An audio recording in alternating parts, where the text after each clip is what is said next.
Hi, welcome to our seminar today. Today we're going to talk about kickstarting your fraud prevention program, what to do, how to do it, and how we can help. I'm Shannon Walker, the founder and CEO of Whistleblower Security, an ethics and risk management company with clients worldwide.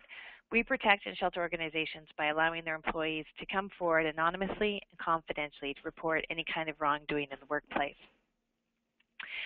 We created this company to help organizations become more transparent and be accountable both to their employees and to their shareholders. We deliver anonymous ethics hotlines and risk reporting services on a global basis, meeting regulatory and compliance needs and improving an organization's culture and commitment to long-term sustainability and growth. So some of the key highlights we're going to talk about today include fraud statistics, types of fraud, red flags that you need to be looking for and need to train your employees on how to identify, the characteristics of fraudulent employees, how to better protect your assets, fraud prevention tips, and we're going to wrap it up by improving your anti-fraud programming. So fraud statistics. These statistics are from the Association of Certified Fraud Examiners report to the nations in 2014, and they're fairly similar over the last few years. A typical organization loses 5% of its gross revenues each year to fraud, a substantial amount, regardless of whether you're a smaller or larger organization. The median loss was $145,000, with 22% of the cases losing at least $1 million. The smallest organizations suffered disproportionately larger losses due to occupational fraud. And of course, when you're smaller organizations, it can be devastating to both your sustainability and to the ongoing sustainability of the organization. Over 30% of the cases involve more than one category of occupational fraud. So if you do detect a fraudulent breach within your organization, it's imperative that you start to look a bit beyond, because there's a 30% chance that there's going to be yet another related breach also and be perpetrated by the same individual. Asset misappropriation is the most common case of fraud, occurring in 80%, more than 85% of most cases. And corruption schemes are in the middle in terms of frequency at 37%, with a median loss of $200,000. If it's a corruption scheme that you're investigating, of course, if there's other issues to look into regarding regulations and legislative issues in foreign entities. 9% of cases involve financial statement fraud, but with a greater financial impact, with a median loss of $1 million. Some of the types of frauds that are common in a commercial setting include embezzlement, procurement fraud. We certainly have seen a lot of procurement fraud with our client base, and it can be as random as contracts not going out to tender and instead going to a family member, or a little bit more convoluted than that, with fictitious companies being set up in order to meet certain contractual obligations, professional service fraud, financial statement fraud, which of course is the most devastating from a financial impact point of view, expenses, which can be seen in small and large organizations.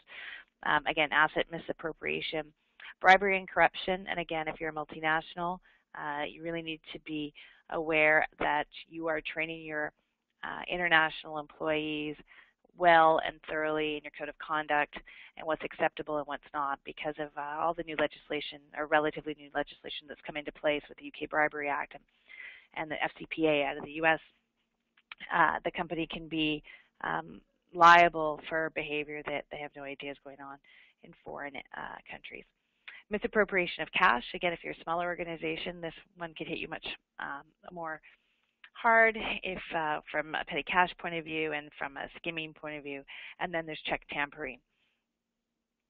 So fraud statistics. We're going to talk about some of the behavioral red flags that you need to understand. And one of the first things is a classic, the fraud triangle. And we talk about the pressure. So the perpetrator usually is undergoing some sort of financial pressure, and that could be they are in debt, they are going through a divorce, their spouse has lost a job. There's some external pressure that's causing them to consider the opportunity that's presented within the organization. Really interesting thing that we're looking at recently was on the ACFC site. They've got a number of interviews with commercial criminals who've been caught, and they didn't actually exude a lot of remorse for their crimes because they felt that the company had made it so easy for them to steal. And some people felt that they weren't paid adequately, and so that was justifiable enough for them to steal. And one individual as well said it was like they wanted me to steal, so I took advantage of it. It was very interesting about the rationalization, which is the third part of this triangle, in that they can rationalize that they aren't doing anything that's hurting any one individual. They are taking from a larger entity, which isn't going to be harmed by a small theft. There's a number of reasons how people can rationalize. And, people who were primarily honest can be transformed through the elements of pressure and opportunity and the ability to rationalize. So there's some common red flags of perpetrators that you need to look for within your organization. And we always say, management needs to know this, but you also need to train your employees on this, because the coworkers are the people who are going to notice anything amiss while they're working alongside their colleagues. And some of them are living beyond their means. So if your colleague drives in on Monday morning in a Bentley, that's a pretty good red flag that perhaps something's going on. Financial difficulties, if someone, again, has got some family pressures, if their spouse has lost a job, if they're going through a divorce, these can all lead to extraordinary financial pressures. Control issues. The person is very dominant, controlling, keeps things close to their chest, something to take a look at. If they have an unusually close relationship with vendors or customers, there's always opportunities for kickbacks in these sorts of situations. Irritability, suspiciousness, defensiveness. If there is something that's changed in their personality, if their habits have changed, it's a red flag. Addiction problems, again, if you notice that someone's gambling or if there's a substance abuse issue, certainly something to take into consideration. Refusal to take vacations. This is a common occurrence with commercial criminals. They refuse to take vacations. They're seen as the martyr in the office. They're always there. They're there on Saturdays. They're the real do-gooders, but in fact, it allows them extraordinary access to the filings and the business undertakings of the business, and allows them for the ability to manipulate in whichever way they see fit. And a wheeler-dealer attitude. Again, the Rolex and the Bentley are pretty good signs that perhaps you should be watching this person. Some other red flags to take a look at: borrowing money from coworkers. If it becomes a habitual thing, you might want to flag it. If creditors or collectors are appearing at work, that's a fairly evident red flag. Again, gambling, substance abuse. If you find out that someone's got some issues, you need to address it both from a social point of view to try and assist them, but you really need to be watching your operations as well.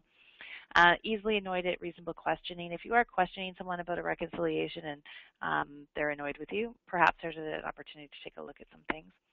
Refusing vacations and promotions. Again, if someone has been working very diligently and they're offered a promotion in a different office and they refuse to take it, you might want to do some analysis behind that. Bragging behind about significant purchases. Carrying unusually large sums of money, or rewriting records under the guise of neatness. Now, it's not often that we're rewriting records anymore, but still something to take into consideration. So the characteristics of white-collar criminals is very interesting and a bit perplexing, but they're most likely to be married. They're members of churches. They're educated beyond high school. The age range is diverse, although the 31 to 50-year-old is the largest group. 77% of them work in accounting, operations, sales, executive, customer service, purchasing, and finance. And obviously, where the most damage can be done is in sales, purchasing, finance. And really, that's where you want to focus in when we start getting into the internal controls and auditing portion of this discussion. Usually, they're socially conforming, so it's not like it's that easy to recognize them. Employment tenure from 1 to 20 years with a bit of weight on long-term employees. 70% of the time they act alone, and males tend to steal larger amounts than females, and they usually have no arrest record. Now, having said that, we still feel it's really imperative that you always do background checks when hiring new employees. So some factors contributing to fraud: ineffective management. If you don't have any internal controls in place, if you don't have your policies and procedures in place, if you don't have any management controls in place, you're going to be more likely to experience some sort of fraud. Collusion among employees with little or no supervision is another issue. We had a client who had a office located in the United States, and they ran amok, and basically management was not down there enough, and the employees started running a second set of books and booking business on new paper, and it was very unfortunate, and the damage was extensive, and the collusion was very deep within that organization. Lacks internal controls, and we're going to talk a little bit more about ensuring that you've got strong internal controls in place, because that's the first foundation of securing the safety of your business. Lack of account review reconciliation. It's imperative.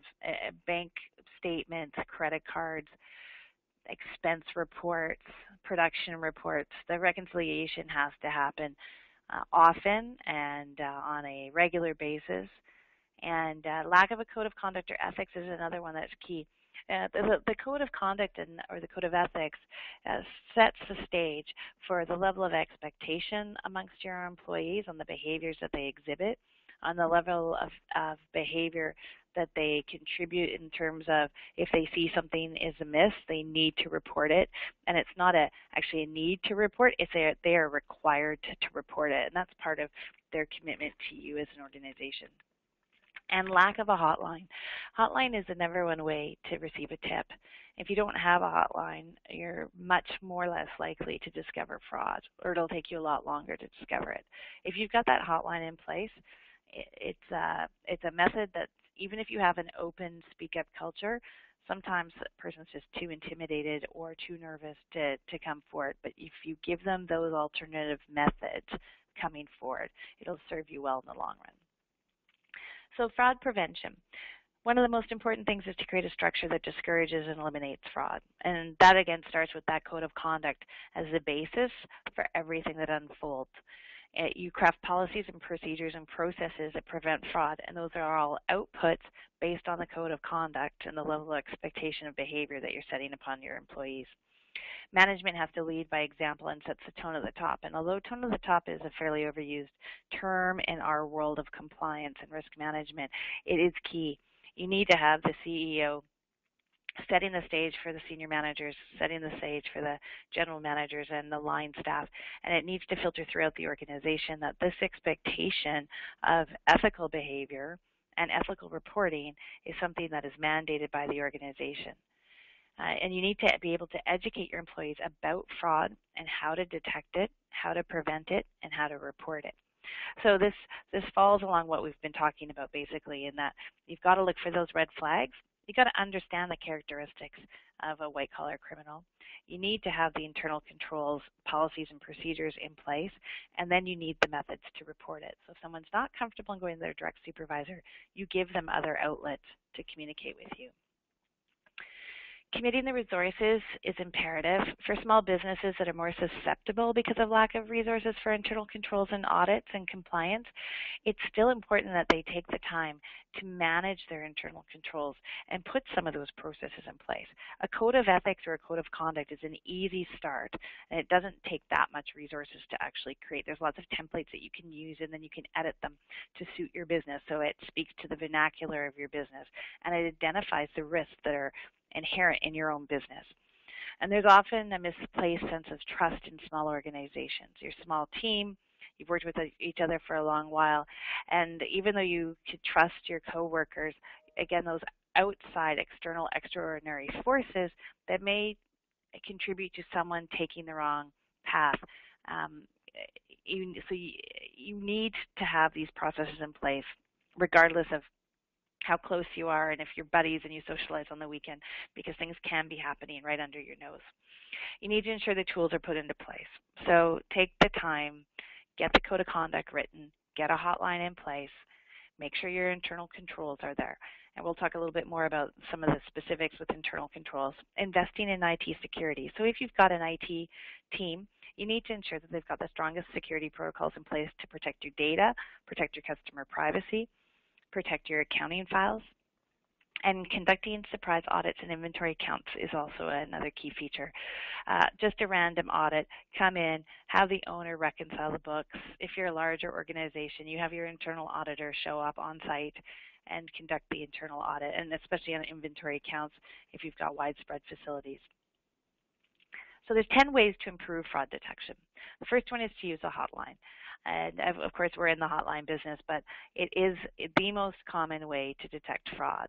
And it's also a great tool to improve employee morale because employees feel that management really wants to hear from them when they engage with a third party to offer that hotline service. And you're offering them agents who are trained in empathetic and investigative techniques to engage with them and say, you know what, management does want to hear from you. You also need to ensure that you've got multiple report mechanisms. So if you've got the hotline, that's great, but offer an email channel as well. If you have a case management web portal, even better.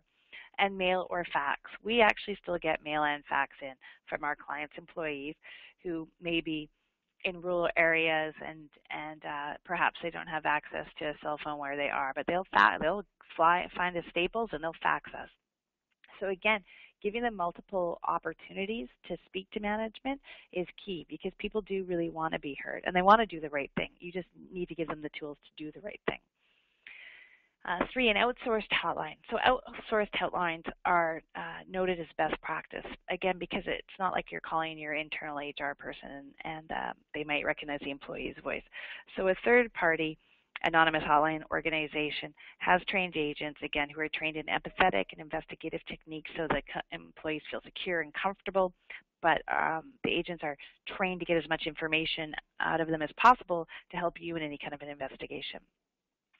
The next important thing is to train your employees. So train them on what fraud looks like, what to look for, how to report it, train them that's mandatory as part of the code of conduct that they report it, and then also try and give them sanitized cases. Give them, if you've had a fraudulent breach in the past, use that as a learning tool. Use it as an opportunity to share exactly in the context of your business of what happened. And then train again. And we say take every opportunity. Do lunch and learns. Every year when you do a performance review, review the code of ethics and have the employees sign off on it. And talk about what a fraudulent breach would look like within the context of the department that they're working in. Any opportunity to train is a good one. With the fraud triangle, this is a really important part of the training too, is to really understand, where the pressure points are for any of your employees, where the opportunities are, where are their deficits. If you have the resources and you can have an internal audit done to identify those deficits, even better. And make sure that all the employees are trained on the red flags as well. Reducing the opportunity for fraud means segregating sensitive duties amongst more than one employee. So on your AR and your AP, on your procurement process, on any kind of financial processes, and on inventory management, make sure that you've got checks and balances on approvals for POs and on approvals for receiving. Protecting your assets from petty cash to company-issued credit cards, reconcile everything. Petty cash needs to be reconciled on a monthly basis. Those company-issued credit cards, you really need to be going through line by line to ensure that those are appropriate charges. We had another client who had a company credit card for someone in the organization, and then they ordered a supplementary card and then went to town on it, and the owner was not looking at the credit card details, but rather just the overall statements. And it was a long-term scheme, and they lost hundreds of thousands of dollars through this. Spot audit and random audits, really necessary. And it doesn't matter the size of your organization, but you should be doing spot audits on your financials, on your inventory on a regular basis, and again, random so that people aren't prepared for them. And policies. Get your policies in place, make them available, and ensure all employees from the top down obey them. You need to ensure that when you demand or you request a certain behavior of your employees, it needs to be consistently applied and monitored across the board. So here we say internal controls equals fraud prevention. If you don't have any internal controls in place, it's more likely that you will have some sort of fraudulent breach. So some important considerations is a company's attitude towards fraud. You really need to communicate that it's non-tolerable. It's something that the organization and management will not tolerate. You need to ensure that the internal controls are well publicized and in place, and you need to ensure that you are promoting an ethical organizational culture. So you want to start speaking the ethical speak. You want to start behaving in ways that your employees will emulate, and really driving home the importance and the commitment to maintaining an ethical culture. It's an excellent idea to provide a self-assessment checklist to departments and management and then go through the process of reconciliation. So we're going to speak to this in a second, and just to really highlight that the departments can sometimes start to operate in silos, and they may have various internal controls that are particular to their department. But to be able to cross-reference and cross-reconcile amongst different departments is an excellent tool to ensure the organization is protected in a holistic manner. So with internal controls, we're talking about a fluid set of tools involving the business, technology, and the environment. So with each individual business, you'll have slightly varying tools based on the type of business you're in, based on the technology that you're currently using to perhaps manage your accounting software or your database management. And the environment. Are you in a production facility? Are you in a services organization? All of those parameters are going to slightly migrate or affect how your internal controls come into place. You need to be able to assess and review your current policies and protocols and processes, and then adjust them based on the market. Businesses are always changing, and you need to adjust your policies and procedures based on your current state of affairs, based on your current employee mix, based on your geographic location. And then again, ensuring the comprehensiveness of the network across departments. We're going to talk about this on the next slide, I think. But again, it's about that self-check in each department and then sharing that information. So ensuring the ownership of controls is shared throughout the organization will only make the organization stronger. So an effective internal controls team is comprised of HR, compliance, investigations, audit, general counsel, senior management, and security. Now, if you're a smaller organization, you may not have compliance, investigations, and audit positions within the organization. However, HR and general counsel and senior management can take into consideration the risks that fall under that area. You can also have your external auditor or accountant come in to assist you with inserting or creating the internal controls, but it's really important to create this cross-referenced internal control process. And given a fluid environment, which we all operate in regardless of our business, it's key to review and evaluate, test, and reintroduce on a regular basis. So even trying to create a fictitious invoice and send it to accounting and see what happens is not a bad idea. But really test how your systems are working. Ensure that your interdisciplinary team is in place. So you want to have a risk meeting, perhaps quarterly, where you've got all the players in, and you can look at events that have happened and ensure that everyone knows of events and is reacting to them and sharing their experiences, and then ensuring an open door policy and a speak up culture. And this again just goes to supporting an ethical culture and one where employees from whatever level, from the front line all the way up to the C-suites, understand that the commitment is of everyone in the organization.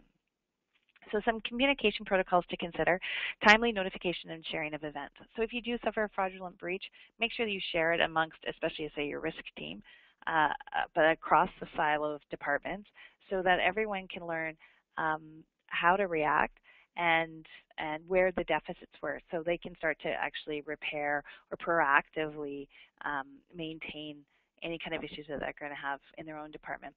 Regular interaction and communications between departments is paramount. So again, it's all about cross-referencing, cross-checking, ensuring we're all on the same plate. Ensuring employees know of the hotline or complaint procedures and how to file a report. If you have a hotline and you don't tell anybody about it, you're not going to get any reports. So we really encourage you to give wallet cards to the employees and have posters up in the lunchrooms and have it on the intranet and do lunch and learns about ethical breaches and how to report. All of these things come to really reinforce, again, the commitment to an ethical environment, including mandatory reporting of fraud concerns in all related policies. So not just in your code of conduct or your whistleblower policy, but in any type of policy, from, say, sexual harassment to bullying to some standard operating procedures. Ensure that anywhere along the line, if there's an opportunity to insert something about mandatory reporting of fraud, it's in there. And it needs to be reinforced at every opportunity. Promotion of your hotline through your handbook, newsletter, lunch and learns, company website. Again, that is key. It also keeps it top of mind. People forget. You could give them the wallet card and mention that you have a hotline, but if it's not kind of front and center, and I even find with posters, even in our own office, I don't even notice the poster that talks about our hotline anymore. So you just need to keep it top of mind. And fraud awareness training provided to all staff to help spot red flags of fraud. So when you have management meetings, when you have any kind of team lunches, honestly, I think one of the best things is using sanitized cases because it really drives the points home for everyone. And if you do have a fraudulent event, doing a postmortem event analysis is key. So ask the tough questions. Where were the gaps? Was there a policy, procedure, a guideline in place to address the situation? If there wasn't, why isn't there?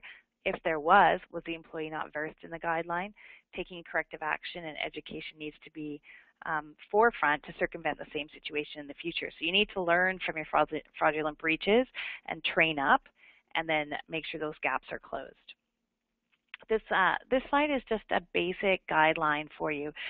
If you're a smaller organization, the middle column is the questions that you want to ask yourself in setting up an anti-fraud program, and on the right-hand side is an advanced columns with the questions for larger multinational companies. But it's a very basic premise to help guide you through all the pieces you need to put into place. So, basically, do you have a code of conduct? Great. If you do, have employees received anti-fraud training? Do you have an ethics hotline? If you're a larger organization, do you have a right to audit clause in your contracts? Do you require certificates of anti-corruption from your third-party vendors? And do you conduct extra due diligence based on red flags? Some really good tools in here to help you design your program.